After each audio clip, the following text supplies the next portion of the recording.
na yung ginawa natin kahapon, no? Tingnan natin na. Wala palang wala pang ilaw. Oh. Grabe makapag-ilo. Nasobrahan nata sa quality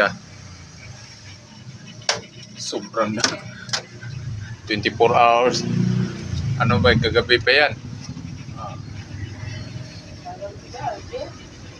Sobraan nata sa quality ng paggawa Daig pa freezer nito hindi matanggal. Yan. Napakatibay itong ganitong ref. Yan, pinch off natin yan mamaya. Yan. Tangalin ko na lang yung access valve dyan. Kalawang na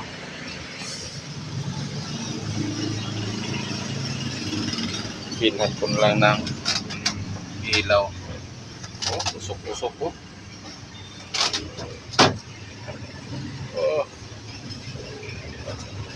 Yan ang magagandahan ito. Luma yan, pero grabe mag-ilo yan. Ay, malaki. Hanap muna ako ng thermostat yan. Linis muna kami mamaya.